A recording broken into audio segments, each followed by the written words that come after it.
Thomas the Tank Engine and Friends, Wooden Railway Adventures, Episode 160, Spencer Goes Too Far.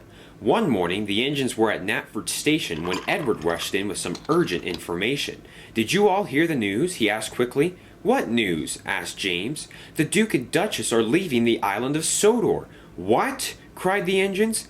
"I can't believe it," said Percy. "The Duke and Duchess have been here on the island for a very long time. What is making them leave?" "Apparently," said Edward, "they want to travel the world for a little while, so they're packing up all their things right now." "Oh," said Toby, "so you're saying that they'll be back eventually?" "Possibly," said Edward. "I don't have a lot of information right now, but that's just what Sir Topham Hatt told me really quickly this morning." "Well," said James, "this begs an interesting question. If the Duke and Duchess are leaving, what's going to happen to Spencer? He's their engine, remember?" "Ooh," said Percy, "maybe Spencer will travel the world with them." "Please no," said Toby. "He'd come back from the trip and brag to all of us about it. We don't need more of that on our railway." Edward smiled. "I think Sir Topham Hatt is trying to decide whether to keep him or not." "Let's hope Sir Topham Hatt makes the right decision," said James, "and sends that engine packing." Later that day, Edward arrived at the docks where the Duke and Duchess were preparing to set sail. The Duchess was sniffling and trying not to cry. "I'm going to miss you, Topham," she said sadly. "We'll be back in no time." "Sir Topham Hatt," said the Duke, "it's been a pleasure to be a part of your excellent railway. Maybe we'll even set up a museum with all of the artifacts we collect on our trip." "What a wonderful idea," said Sir Topham Hatt. "Please send a telegram to let me know how everything goes. Goodbye." The Duke and Duchess climbed aboard and the ship soon departed. Sir Topham Hatt turned his attention to the engines gathered. "Don't worry," he said happily. "The Duke and Duchess will return soon enough. In the meantime, I'm sure you all have work to do, so I suggest you go and finish it."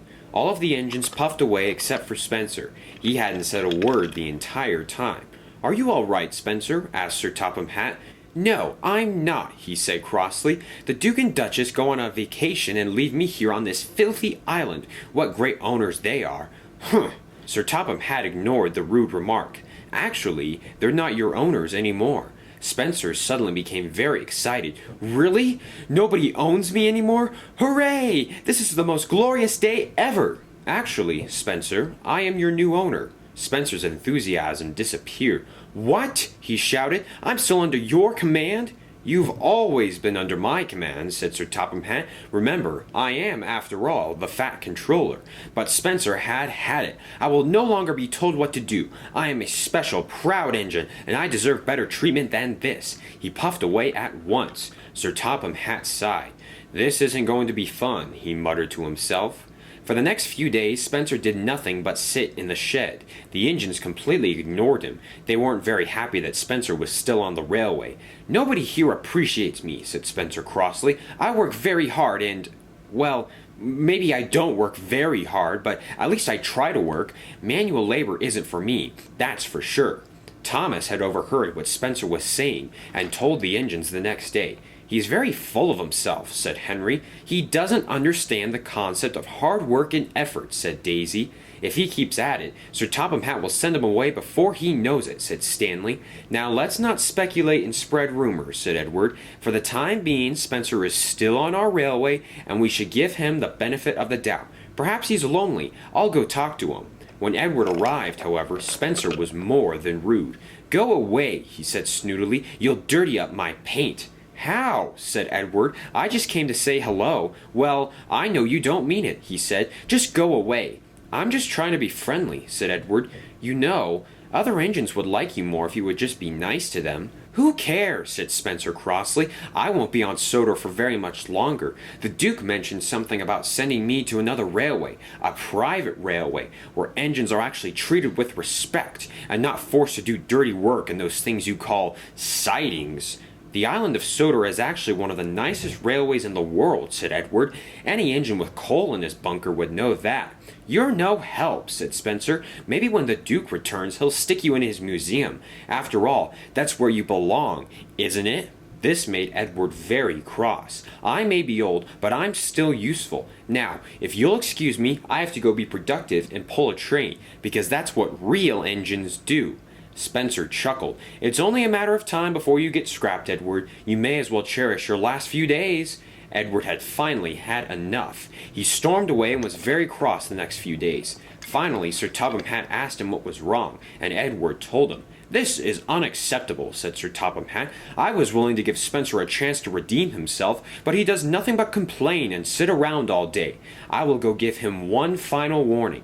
But Sir Topham Hatt didn't get the chance. As Gordon was taking some empty coaches from the yard to Knapford Station, Spencer rammed a cargo car into the coaches, knocking them off the line. "My coaches!" cried Gordon. "You've damaged them!" "Oh, stop whining," said Spencer. "You've damaged my cargo car. I'm going to go tell Sir Topham Hatt, and you're going to get in trouble." Sir Topham Hatt arrived a few moments later and inspected the crash. "Well, this is obviously your fault, Spencer. You should have given Gordon the right-of-way because his train is on the main line." "Just because Gordon's been on this railway longer doesn't mean he can do whatever he likes," shouted Spencer back.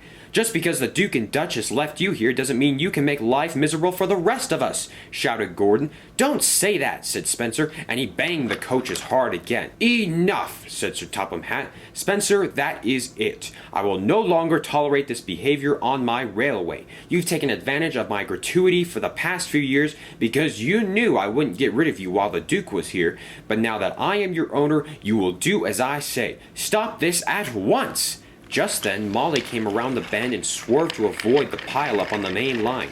She ran into a turntable wall, which stopped her from hitting some dangerous tankers. "What are those doing there?" asked Sir Topham Hatt. "Those cars should never be near each other at all. It's dangerous." Arthur quickly awoke from his nap at the sheds. "This has happened before," he said. "Remember a few years ago when there was a similar incident at the Brown turntable?" "Spencer put them here, sir," said Bill. "I saw the whole thing happen. I thought he was going to move them eventually. That's why I didn't say anything." "He wanted to cause a crash on purpose," said Douglas. Sir Topham Hatt, red in the face, turned to Spencer. "That's it. You've sabotaged my railway, you helped the Diesels take over my railway, and I will no longer tolerate your behavior on my railway." "Fine," said Spencer. "It's about time that I went to a proper railway. Goodbye, Sodor." And Spencer rushed away down the track. "Come back here," said Sir Topham Hatt, but Spencer was gone.